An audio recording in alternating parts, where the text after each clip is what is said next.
వారాహి నవరాత్రుల సందర్భంగా 150 మంది ఋత్వికులతో సహస్ర చండీ మహాయాగం సంప్రదించండి. నమస్తే, వెల్కమ్ టు సుమన్ టీవీ. నేను పద్మిని. ప్రస్తుతంతో పాటు ప్రముఖ ఆధ్యాత్మికవేత్త, ప్రముఖ న్యూమరాలజిస్ట్, లక్ష్మీ నరసింహస్వామి ఉపాసకురాలు శ్రీమతి స్రవంతి గారు మనతో పాటు ఉన్నారు. మాట్లాడదాం. నమస్తే అక్క. నమస్తే పద్మిని. జూన్ 20వ తారీఖు వనగౌరి అంటే జ్యేష్ఠ శుక్లపక్ష షష్ఠి వనగౌరి వ్రతం చేసుకోవటం అనేది ఆచారంలో ఉన్నటువంటి ఒక అంశం. వనగౌరి వ్రతాన్ని చేసుకుంటే వచ్చేటటువంటి ఫలితం ఏమిటి? అందరూ చేసుకోవచ్చా? ఇప్పటిదాకా మాకు అలవాటు లేదండి, మరి మేము చేయొచ్చా అని అడిగే వాళ్ళు ఉంటారు. దీనికి సమాధానం తప్పకుండా చెప్తాను పద్మిని. చాలా పవర్ఫుల్ అమ్మవారు వనదుర్గాదేవి. మనకి గుడి కూడా ఉంది, దత్తాచలం వెళ్ళే రూట్ లో వనదుర్గ, 7 పాయల వనదుర్గ అంటాం గుడిని.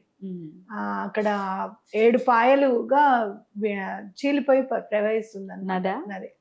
అంటే చాలా పవర్ఫుల్ అసలు. అట్లా వనదుర్గ అంటేనే చాలా పవర్ఫుల్ అనమాట. అలా మనం దుర్గా అమ్మవారికి మరొక పేరుగా గౌరీ అమ్మవారిని ఇక్కడ వనగౌరి అని చెప్పి చేసుకుంటున్నాం.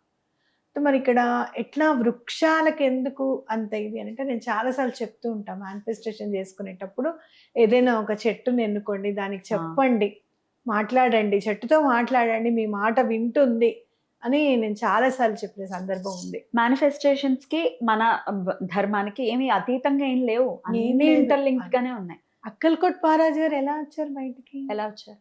వటవృక్షం నుంచి నడుచుకుంటూ వచ్చారు ఆయన. వటవృక్షంలోంచి నడుచుకుంటూ వచ్చేసారు ఆయన. నృసింహ సరస్వతి స్వామి వారు అంతర్ధానం అయిపోయిన తర్వాత ఆయన కదలివనానికి వెళ్ళారు శ్రీశైలం దగ్గర. అక్కడ చాలా సంవత్సరాలు ఆయన గుప్తంగా ఉండిపోయారు అక్కడే. తర్వాత సడన్ గా కొంతమందికి కదలివనంలో కొంతమందికి కనిపించారు అక్కల్కోట్ మహారాజ్ గారు. కనిపించిన తర్వాత అక్కడ వాళ్ళు దండం పెట్టుకున్నారు. సడన్ గా అక్కల్కోట్లు ప్రకటమయ్యారు, వటవృక్షం నుంచే ప్రకటమయ్యారు. మరి వృక్షాన్ని ఎందుకు ఎన్నుకున్నారు ఆయన అన్నా కదా? అంటే భగవత్ స్వరూపంగా తీసుకోవచ్చు, ఒక తల్లిగా తీసుకోవచ్చు వృక్షం. ఏదైనా నీకు బిడ్డ పుట్టాలి అని అంటే అమ్మే ఉండాలి, అవునా కాదా? పెంచి పోషించాలి కదా, ఆ అమ్మే ఉండాలి. అట్లా పెంచి పోషించేంత యూనివర్స్ లో ఏదైనా మనకి కంటికి కనపడేది ఏమన్నా ఉంది అని అంటే అది వృక్షమే. మనకి ఫుడ్ ఏంటి, సూర్యుడి ఎనర్జీ ఎలా తీసుకోవాలి, ఎలా తయారు చేయాలి, ఇన్ని రకాలుగా రోజు మామిడిపళ్ళు పంట తినగలమా? లేదు. చాలా ఆశ్చర్యకరమైంది ఏంటి అని అంటే, ఏ సీజన్ లో మనకి ఏ విటమిన్ ఉండాలి, ఏది అందాలి, దానికి ప్రకారంగా సమకూరుస్తుంది నేచర్. తల్లిని అర్థం చేసుకోవడం, నేచర్ని ఎవరైతే అర్థం చేసుకుంటారో వాళ్ళ జీవితం ధన్యము అని చెప్పుకోవచ్చు. కాబట్టి ఈ మరి ఎలా చేయాలండి ఈ వ్రతం, ఎలా చేసుకోవాలి అని అంటే కనుక, మీరు ఎక్కడికి వెళ్ళాల్సిన అవసరం లేదు. ఇంట్లో చక్కగా మీ ఇంట్లో చెట్లు కుండీల్లో ఉన్నా సరే వాటికి చక్కగా పసుపు, కుంకుమ, కొంచెం గంధము, అలాగే ధూపం పెట్టి నైవేద్యంగా ఏమి ఇస్తారు అని అంటే కనుక, కొంచెం గోమూత్రం నీళ్ళల్లో కలిపేసేసి గోమూత్రం పోయండి అన్ని మొక్కలకి. లేకపోతే ఇది తులసికైనా చేసుకోవచ్చా ఈ పూజ? చేసుకోవచ్చు, తులసికి చేసుకోవచ్చు, అన్నిటికీ చేసుకోవచ్చు. ఇప్పుడు చాలా మంది నేను చూసాను, పెద్ద పెద్ద చెట్లు కూడా పెద్ద పెద్ద కుండీల్లో పెట్టుకొని పెంచుకుంటున్నారు, డ్రమ్ముల్లో కూడా అలా పెంచుకుంటున్నారు. చక్కగా చేసుకోవచ్చు.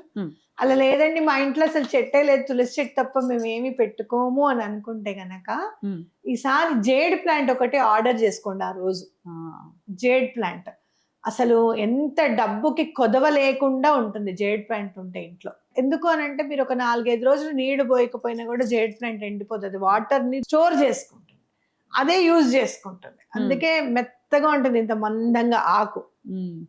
కాబట్టి మన దగ్గర లేకపోయినా కూడా మన డబ్బుని దాయడం ఎలా దాయాలి అనేది అదే నేర్పిస్తుంది మనకి ఆటోమేటిక్ గా.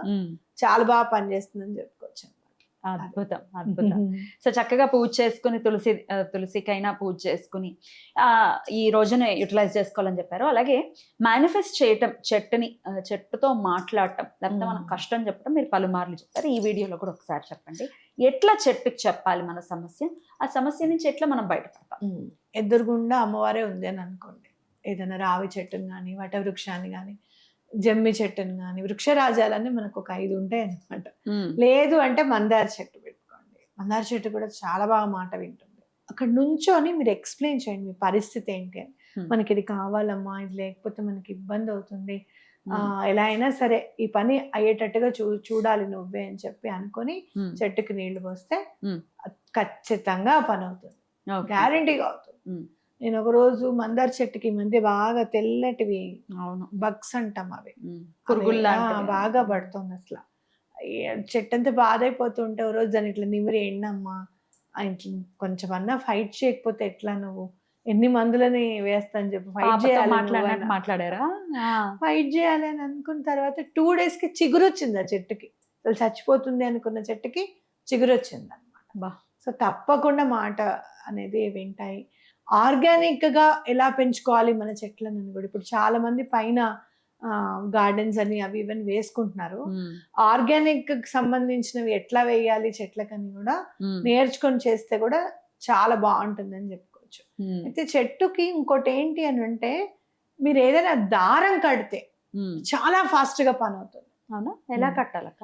రావి చెట్టు ఉంది అనుకోండి, ఒక దగ్గర ఇట్లా నుంచొని అలా మీరు ప్రదక్షిణాలు 21 చేస్తారు కదా, ఆ 21 ప్రదక్షిణాలు చేసేటప్పుడు ఈ దారపు ఉండ నీ దగ్గర ఉండాలి, ఎర్ర దారం లేదంటే తెల్ల దారానికి పసుపు రాసుకొని అలా చుట్టేసుకుంటూ కట్టేసుకుంటూ 21 ప్రదక్షిణాలు చేస్తే 21 వరుసలు అవుతాయి.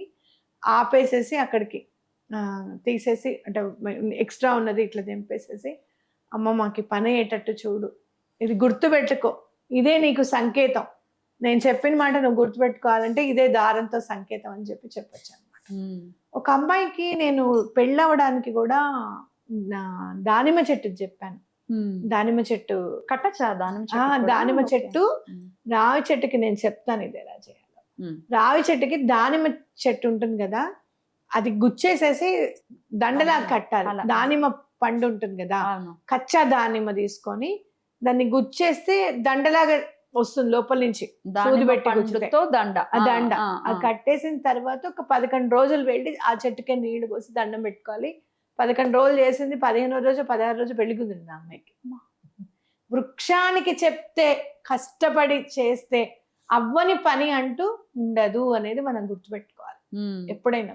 చాలా అంటే ఏదో ఏదో కొత్త కొత్తగా చెప్పేస్తున్నారు, ఇవి తెలుసా అవి తెలుసా యూనివర్స్ అంటారు అని భలే మాట్లాడతారు. ఏఐ వాడద్దని చెప్పి అప్పుడు కొత్తగానే వచ్చింది, ఏతో అవును వాడద్దు, కొత్తగా వచ్చిన మేము ముట్టుకోమని అనుకుంటే అదే పని చేయాలి. అలా అనుకుంటే ఎట్లా? కృష్ణుడు వచ్చేదాకా కృష్ణుడు కొత్తే, అవునా కాదా? బాబా గారు వచ్చేదాకా బాబా కొత్తే, అలాగే శ్రీపాద శ్రీవల్లుభులు వచ్చేదాకా కలియుగానికి దత్తాత్రేయుడు కొత్తే. రైట్, అలా అనుకోవాలంటే.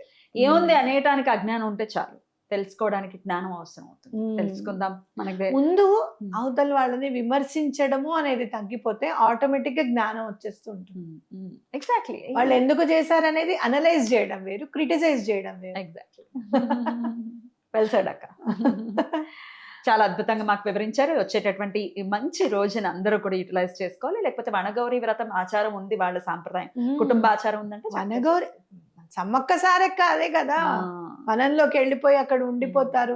అసలు వాళ్ళ ముఖవర్చస్లు అవన్నీ ఏమీ లేకుండానే కదా మనం అక్కడ దిమ్మలకే కదా మనం పూజ చేస్తున్నది, అవునా కదా? 100%. చాలా అద్భుతంగా తెలియజేశారు. కృతజ్ఞతలు అక్క. నమస్తే. నమస్తే.